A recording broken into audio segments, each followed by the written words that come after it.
Hello, everyone. Welcome to the Newsbrowse News broadcast.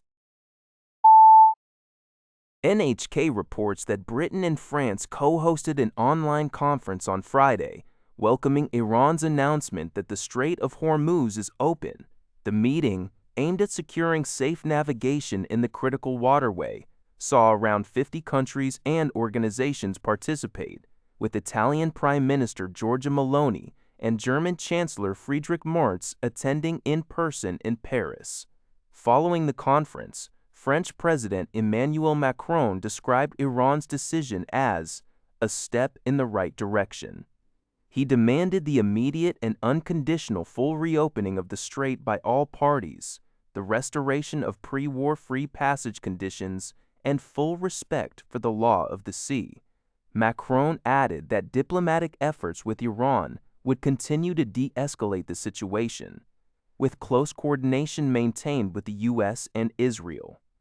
British Prime Minister Keir Starmer announced plans to accelerate efforts to protect freedom of navigation.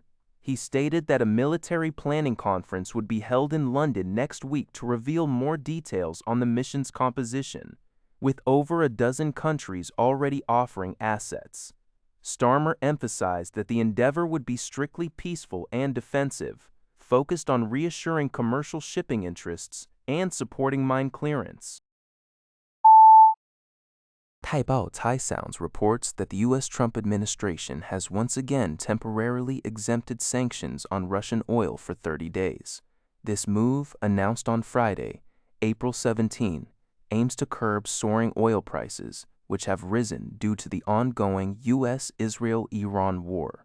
The exemption allows nations to purchase Russian crude oil and petroleum products that were loaded onto vessels by April 17th, with the grace period expiring on May 16th.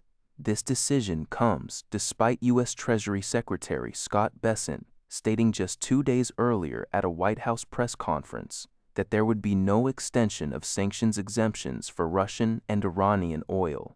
A previous 30-day waiver had expired on April 11th. Critics argue that such temporary exemptions could hinder efforts to cut off Russia's war funding and create divisions with European allies like the EU, whose Commission President Ursula von der Leyen previously indicated it was not the time to relax sanctions. The report notes that the initial round of waivers did not prevent oil prices from rising, partly due to the continued blockade of the Strait of Hormuz. Fox Business reports that Meta is preparing for significant job cuts, with an initial round of approximately 8,000 employees, or 10% of its global workforce, slated for May 20. Further layoffs are anticipated in the latter half of the year, although specific details remain unclear.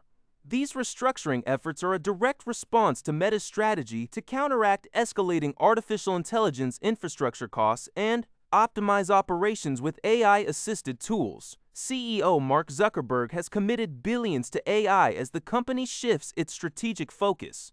Meta, which had nearly 79,000 employees as of December 30, has also restructured its Reality Labs division, moving engineers into a new applied AI group. This follows previous major layoffs in late 2022 and early 2023, totaling 21,000 workers. The report highlights a broader trend, with other major tech companies like Amazon also announcing substantial job reductions linked to AI advancements. Chosun Online reports that a public statement made by South Korean Unification Minister Jung Dong-young in March, claiming North Korea possesses nuclear facilities in Kusong, North Pyongan province, has drawn dissatisfaction from the United States. U.S. Embassy officials reportedly inquired about the statement's background, as Kusong has not been officially confirmed by ROK Dong-ovi Doin U.S. intelligence as a nuclear development site.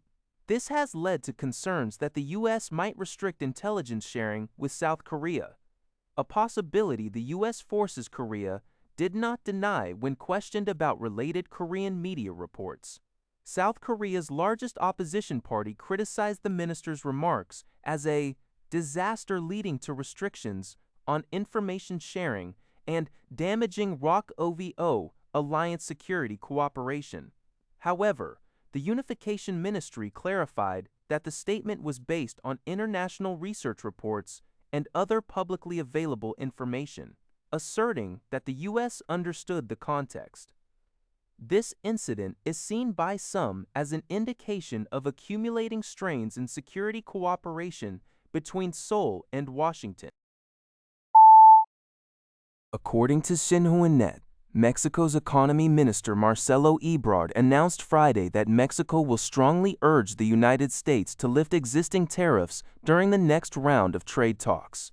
Speaking after a meeting with business leaders, Ebrard confirmed that this crucial issue would be a focal point during negotiations scheduled for Monday in Mexico City. The discussions will involve U.S. Trade Representative Jamieson Greer. Mexico's key concerns include tariffs imposed on metals and automobiles, as well as quotas affecting Mexican tomatoes. Ebrard emphasized, "We have already made our position clear. We want tariffs removed and the agreement to move forward." This upcoming round of talks follows an initial meeting held in Washington in March, which was part of the ongoing review process for the United States-Mexico-Canada Agreement, USMCA, a pact due for revision this year. That's all for this video. Thank you for watching. See you in the next video.